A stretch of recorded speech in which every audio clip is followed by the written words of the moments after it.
यांना देखील विनंती करेन आपणही व्यासपीठावरती आमंत्रित आहात. जोरदार टाळ्या झाल्या पाहिजेत एकदा.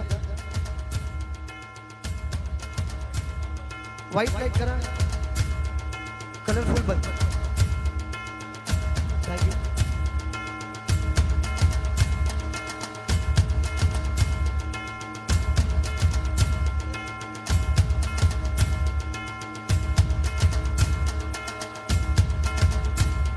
थँक्यू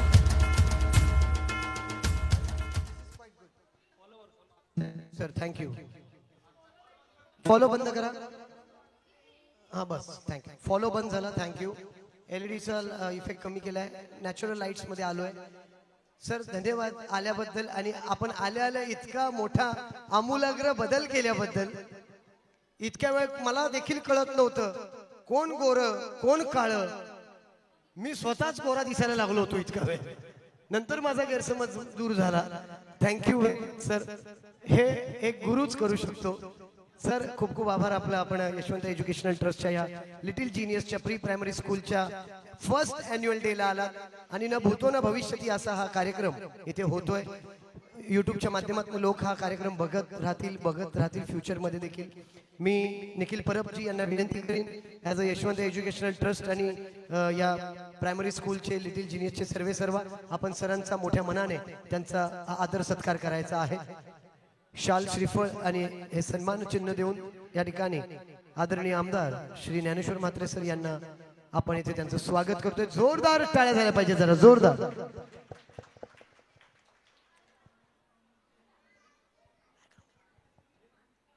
जोरदार टाळ्या एकदा सन्माननीय ज्ञानेश्वर म्हात्रे सरांसाठी. आपण इथे आलात वेळात वेळ काढून.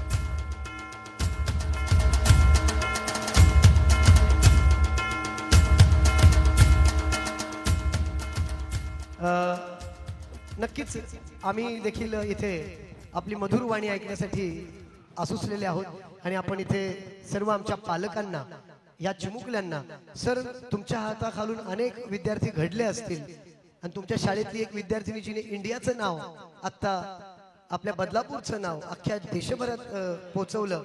रेश्मा राठोड इथे आली होती.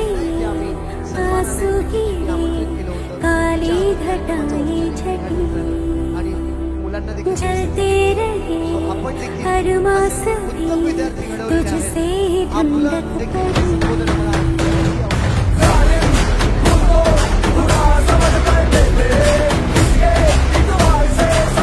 नमस्कार. 2 मिनिटं शांतता. बसतील. पुन्हा एकदा सगळ्यांना नमस्कार. नमस्कार. आज यशवंत शिक्षण संस्थेच्या वतीने little genius school primary school या शाळेचा वार्षिक स्नेहसंमेलन आणि पारितोषिक वितरणाचा समारंभ.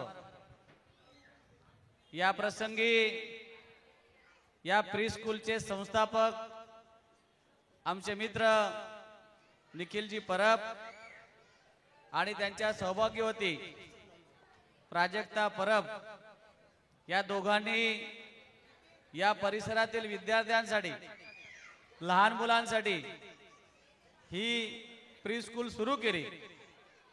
2 वर्ष या प्री स्कूलला पूर्ण होत आहेत आणि दुसऱ्याच वर्षी अत्यंत चांगला कार्यक्रम या ठिकाणी या दोघांच्याही माध्यमातून आपल्या मुलांच्या जडणघडणीसाठी होत आहे.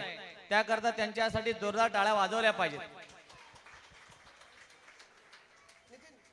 मी सातत्याने मी आमदार जरी असलो तरी शिक्षक आहे आणि शिक्षकाला नेहमीच विद्यार्थ्यांप्रती प्रेम असतं आणि पालकांप्रती आदर असतो. इथे आल्यानंतर मी पाहिलं एक 5 मिनिटांमध्ये माझ्या लक्षामध्ये आलं की पालक विद्यार्थी आणि शिक्षक अत्यंत चांगला संवाद या ठिकाणी दिसतोय. चांगले रिलेशन या ठिकाणी दिसतात. जेणेकरून कसं असतं अशा कार्यक्रमामध्ये पालकांचा जास्त गोंगाट असतो. कधी कधी पालक भांडत पण असतात. असंही मी पाहिलं होतं. माझ्या मुलाचा कार्यक्रम पहिल्यांदा घ्या. पण खरंच तुमचं ताई अभिनंदन. तुमच्या सगळ्या शिक्षकांचं अभिनंदन की आपण या विद्यार्थ्यांना, या पालकांना अत्यंत चांगला या ठिकाणी ट्रीटमेंट देत आहात, त्याचाच हा अनुभव आहे. इथे बसल्या पालकांसाठी जरा कॅमेरामॅन थोडं बाजूला हो ना, तू थोडं बस बाजूला हो. मला पालकांशी जरा संवाद साधायचा आहे. त्याचं कारण असं, सगळ्या पालकांनी फक्त ऐकायचं आहे. थोडी रडणारी मुलं जर शांत झाली तर बरं होईल. थोडं शिक्षक आहे ना, त्याच्यामुळं मला मुलांची जास्त काळजी आहे. त्याकरता जे तुम्हाला सांगणार आहे ते तुमच्या मुलांच्या फ्युचरसाठी, भवितव्यासाठी आहे. तुम्ही आणि मी जेव्हा लहान होतो त्यावेळची परिस्थिती वेगळी होती. आत्ताची परिस्थिती बदलत चाललेली आहे आणि या बदलत्या परिस्थितीमध्ये आपल्या मुलांना जर या समाजाप्रती, देशाप्रती एक चांगला उत्तम नागरिक जर घडवायचा असेल तर प्रत्येक आईवडिलांनी लक्ष दिलं गेलं पाहिजे. मुलांच्या छोट्या छोट्या गोष्टींकडे, त्यांच्या चुकांकडे लक्ष दिलं गेलं पाहिजे आणि घडलेली चूक ही सुधारली पाहिजे. त्याकरता तुमच्यासाठी एक छोटीशी गोष्ट आहे, ती गोष्ट सांगून मी थांबणार आहे. गोष्ट ऐकणार सगळे? छोटी मुलं गोष्ट ऐकणार. गोष्ट पालकांसाठी. एक दिवस कोर्ट भरलेला होता, म्हणजे कोर्ट म्हणजे न्यायालय, आणि त्या न्यायालयामध्ये बघा किती शांतता. एक असा गुन्हेगार उभा होता, जितू असा एक गुन्हेगार उभा होता समोर कठड्यामध्ये. आणि त्या गुन्हेगाराला न्यायाधीशाने, म्हणजे जजने फाशीची शिक्षा सुनावलेली असते. फाशीची शिक्षा सुनावल्यानंतर प्रथेप्रमाणे जजने त्यांना विचारलं की बाबा रे, तुला मी फाशीची शिक्षा सुनावलेली आहे, तुला काय बोलायचं आहे का? बोल. गुन्हेगार एकही शब्द बोलायला तयार नाही. पुन्हा जज साहेबांनी त्याला संधी दिली. बाबा रे, तुझा आजचा शेवटचा दिवस, यानंतर तुला संधी मिळणार नाही, जे काय बोलायचे ते बोल. आणि त्याने बोलायला सुरुवात केली. सुरुवातीला रडला आणि रडता रडता रडता तो बोलला, जज साहेब, पालक ऐकतात का? जज साहेब, तुम्ही मला फाशीची शिक्षा दिली, मला मान्य आहे. मी काय गुन्हे केले तेही मला मान्य आहेत, पण माझी एक विनंती आहे. मी हसत हसत फासावर जायला तयार आहे, पण माझ्या फाशीच्या अगोदर माझ्या आईवडिलांना फासावर चढवा. काय बोलला? माझ्या फाशीच्या अगोदर माझ्या आईवडिलांना फासावर चढवा. असं बोलल्यानंतर जज साहेब रागावले. सगळे लोक ऐकत होते की हा गुन्हेगार असं का बोलतोय. जज साहेबांनी त्याला बोलले, अरे तू वेड्या, असं काय बोलतोस? ज्या आई वडिलांनी तुला लहानाचं मोठं केलं, पालन पोषण केलं, आणि त्या आई वडिलांना तू फाशी दे असं बोलतोस, असं का बोलतोस? त्यावेळेला तो रडायला लागला आणि रडता रडता काय सांगितलं सगळ्यांनी ऐकायचंय. तो बोलायला लागला, जज साहेब, मी पहिलीच्या वर्गामध्ये होतो आणि पहिलीच्या वर्गामध्ये असताना मी माझ्या मित्राच्या दप्तरातून पेन्सिल चोरली. चोरलेली पेन्सिल माझ्या बाईंनी पाहिली आणि माझ्या बाईंनी माझ्या आईला सांगितलं की तुमच्या मुलाने पेन्सिल चोरलेली आहे, मी त्याला ओरडलेली आहे, तुम्ही त्याला व्यवस्थित जरा समजून सांगा, लहान बाळ आहे, चोरी करू नये त्याला तुम्ही सांगा. असं बाईंनी माझ्या आईला सांगितलं. तर माझ्या आईने काय केलं? शाळेत आली आणि माझ्या बाईंचा चराचर येऊन उलट सुलट बोलून अपमान करून निघून गेली. मला एकाही शब्दाने बोलली नाही. अजून थोडा मोठा झालो. मोठा झाल्यानंतर चौथीच्या वर्गात असताना मुलं खाऊसाठी पैसे आणतात ना दप्तरामध्ये, मी माझ्या मित्राच्या दप्तरातून पैसे चोरले. चोरलेले पैसे माझ्या गुरुजींनी, माझ्या सरांनी पाहिले आणि माझ्या बाबांना तक्रार केली, अहो तुमच्या मुलाने अशा अशा मुलाच्या दप्तरातून पैसे चोरलेत, त्याला तुम्ही समज द्यायला पाहिजे. बाबांनी उलट माझ्या सरांना वाटेल तसे उलटसड बोल त्यांचा अपमान करून निघून गेले. मला एका शब्दाने बोलले नाही. अजून थोडा मोठा झालो, आजूबाजूच्या गावातले लोक माझ्या घरी यायला लागले, तक्रार करायला लागले, हा मारामाऱ्या करतोय, चोऱ्या करतोय, दरोडे टाकतोय, अहो याला काहीतरी बोला. आई वडील एकाही शब्दाने बोलायला तयार नाहीत. पोलीस माझ्या घरपर्यंत यायला लागले तरी ते मला बोलायला लागले नाही. कालांतराने मलाच समजलं की मी माझ्या आई वडिलांचा एकुलता एक, जर का याला काय बोललो तर हा काहीतरी जीवाचं बरं वाईट करेल, या भीतीपोटी मला काही बोललेच नाहीत. सांगा जज साहेब, माझ्या आई वडिलांनी चांगलं काय वाईट काय मला सांगितलंच नाही, चांगले संस्कार दिलेच नाही. ज्या वेळेला मी माझ्या मित्राच्या दप्तरातून पेन्सिल चोरली होती, त्याच वेळेला जर माझ्या आईने माझा कान पिळला असता तर चोरी करणं वाईट असतं मला समजलं असतं. ज्या वेळेला मी माझ्या मित्राच्या दप्तरातून पैसे चोरले होते, त्याच वेळेला माझ्या बाबांनी मला 2 धपाटे दिले असते तर ती चूक पुन्हा मी केली नसती. गावातले लोक, पोलीस माझ्या घरपर्यंत येत होते, एकाही शब्दाने माझे आई वडील मला बोलले नाही. सांगा जज साहेब, मला चांगलं आणि वाईट कसं कळणार? म्हणून माझ्या ज्या दोषामध्ये, माझ्या जडणघडणीमध्ये माझ्या आई वडिलांची कमतरता आहे. आज जो काय झालो मी त्यांच्यामुळे झालोय, म्हणून माझ्या आई वडिलांना फासावर तुम्ही चढवा. हे ऐकल्यानंतर संपूर्ण सभागृह ऐकत होतो की हा गुन्हेगार काय बोलतोय. सगळ्यांना कळून चुकलं होतं की चूक कोणाची आहे. चूक कोणाची निघाली? आई वडिलांची चूक निघाली. आपण त्यातले आई वडील होऊ नका अशी माझी विनंती आहे. सार तुम्हाला माझ्या गोष्टीतला सारांश तुम्हाला कळला असेल मित्रांनो. आपली मुलं खूप गोड आहेत, खूप गोंडस आहेत. ही लहान मुलं म्हणजे देवाघरची फुलं आहेत, पण यांना मोठे झाल्यावर पंख फुटायला वेळ लागणार नाहीत. आई वडील आणि शिक्षकांच्या ऐवजी मोबाईल हा त्यांचा गुरु होताना दिसतोय. मोबाईलवर वाटेल तशा गोष्टी पाहतात. समाजामध्ये नको नको त्या घटना घडताना आपण पाहतोय. म्हणून या पुढे आपल्या मुलांना जर देशाप्रती, समाजाप्रती जर चांगलं काम, कर्तव्य करणारा नागरिक बनवायचा असेल तर प्रत्येक सुज्ञ पालकाची गरज आहे आपल्या मुलाला संस्कार देण्याची. आज आपल्याकडे विभक्त कुटुंब पद्धती आहे. आई वडील दोघेही कामाला जातात की नाही? त्यामुळे मुलं त्यांचं पालन पोषण, संगोपन व्यवस्थित होतंय की नाही आपलं लक्ष नसतं. पूर्वी एकत्रित पद्धती होती कुटुंबाची. आई वडील, आजोबा, काका सगळे एकत्र राहायचे. कुणीतरी घरामध्ये मुलांवर लक्ष ठेवायचे. त्या मुलं जर वाईट वागली तर पटकन त्याला बोललं जात होतं, टोकलं जात होतं. आज आपल्याकडे वेळ नाहीये. मुलं लहान आहेत तोपर्यंत प्रॉब्लेम नाही, पण मुलं मोठी झाल्यानंतर ते जर ऐकत नसतील तर फार मोठी समस्या निर्माण होत असते.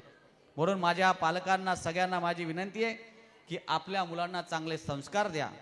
त्यांच्याकडनं जर चुका झाल्या तर त्यांना समजावून सांगा.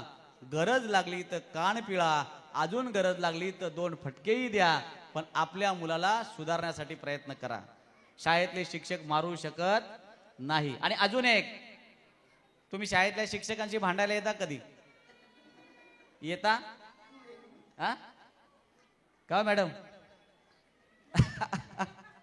आता पालक समोर आहेत म्हणून त्या नाही म्हणतात, पण मला माहिती आहे. एक सांगू का तुम्हाला, जो अशिक्षित किंवा गरीब घरातला, मध्यम घरातला असतो ना, तो पालक कधी भांडायला येत नाही. जी तुझी आपल्यासारखा शिकलेला मनुष्य असतो ना, तो भांडायला येत असतो. त्याचं पण तुम्हाला उदाहरण मी सांगतो. माझं उदाहरण सांगतो ना स्वतःच. मी 4थीच्या वर्गामध्ये होतो. उदाहरण फार महत्वाचं आहे. 4थीच्या वर्गामध्ये होतो. जिल्हा परिषद शाळा नवीन वडवली. ठाकरे गुरुजी नावाचे कडक गुरुजी शाळेमध्ये आले होते आणि वेताच्या छड्याने आमचा हात फोडून काढायचे. तुम्ही मार खाल्लेला की नाही? शिक्षकांचा मार खाल्लेला की नाही? मला एक दिवस त्यांनी छड्या मारल्या आणि छडी ऐका बघा पालकांनो, उदाहरण फार महत्वाचं आहे.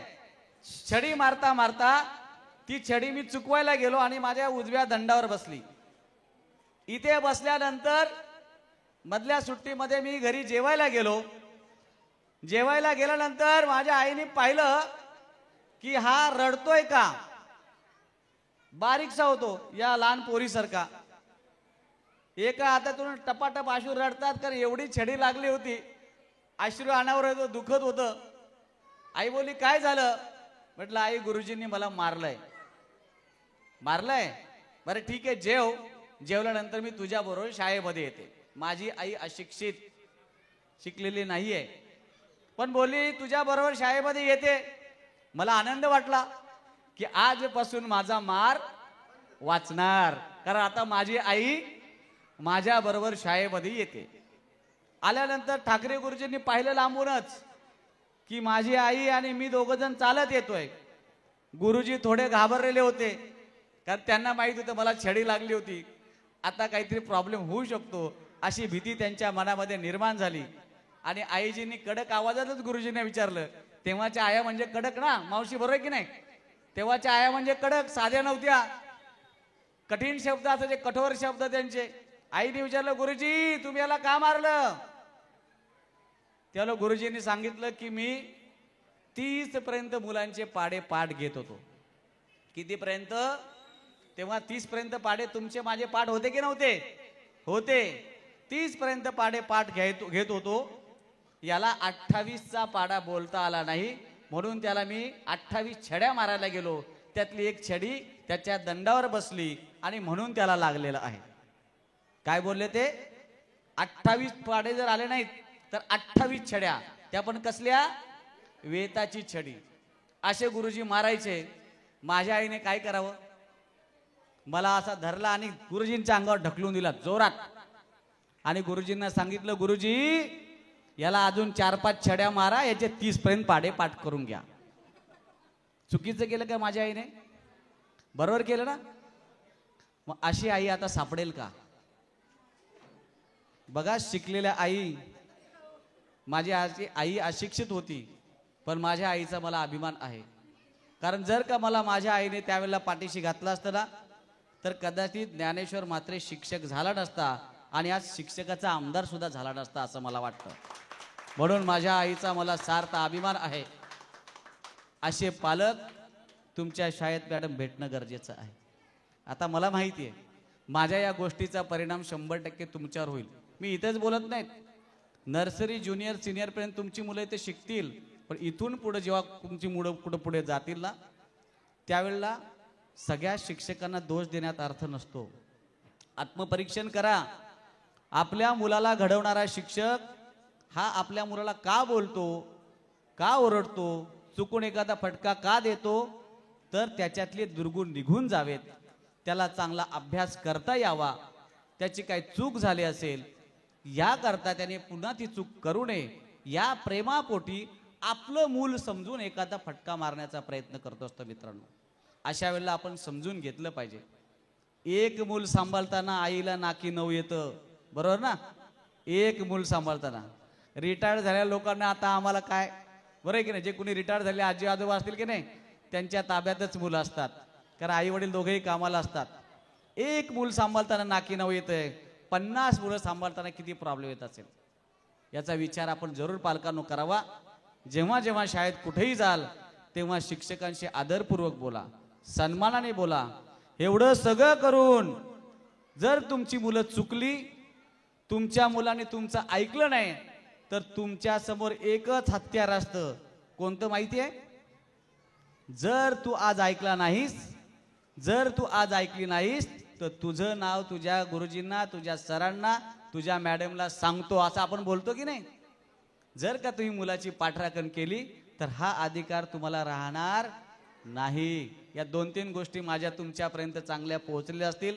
निखिल परब आणि प्राजक्ताताई अत्यंत चांगलं काम, त्यांची सगळ्या शिक्षकांची टीम चांगलं काम करत आहेत. या नर्सरीचं खूप मोठं भव्य रूपांतर व्हावं, 50-500 विद्यार्थी व्हावेत, अधिक मोठ्या प्रमाणामध्ये पालकांची चांगली साथ आपल्याला लाभावी. आपलं काम आपण जे करतोय ते निश्चितपणे पालकांपर्यंत जातं. आपला आदर्श निश्चितपणे पालक घेत असतात. हेच सगळे पालक सांगतील की आमची मुलं लिटिल जिनियस मध्ये पाठवा, असं निश्चितपणे सांगतील. अत्यंत चांगलं काम करणारी दोन्ही माणसं आहेत. निश्चित त्यांचा आशीर्वाद, तुमचा आशीर्वाद तुमच्या या जिनियस स्कूलच्या पाठीशी असू द्या. आपणा सर्वांना शुभेच्छा देतो. सांगितल्या 3 गोष्टी विसरू नका. मला कुठेतरी पालक, कुठेतरी शिक्षक सांगेल की आमका पालक भांडायला आला, तर त्यावेळेला माझी गोष्ट लक्षात ठेवा. म्हणजे मी आज एवढं सगळं करून इथं आलोय ते साध्य झालं असं मला वाटेल. आपण सगळ्यांना शुभेच्छा देऊन या ठिकाणी थांबतो. जय हिंद, जय महाराष्ट्र. धन्यवाद सर, खूप खूप आभार. अतिशय सुरेख या ठिकाणी सरांनी संबोधित केलं सर्वांना. आणि नक्कीच या वारंवार चुका होत असतात, त्यात मी आता सुधारणा करीन. कारण तुम्ही सांगत असताना तिथनं मला ते बघा असं बघितलं, तू जातोस ना शाळेत. Thank you thank you very much. So आपण कार्यक्रमाला एक प्राइज डिस्ट्रीब्युशन आपण करून घेतोय पटापट. साहेबांचा वेळ कमी आहे साहेबांकडे. सो थोडासा ग्रीनचा इको कमी कर विवेक.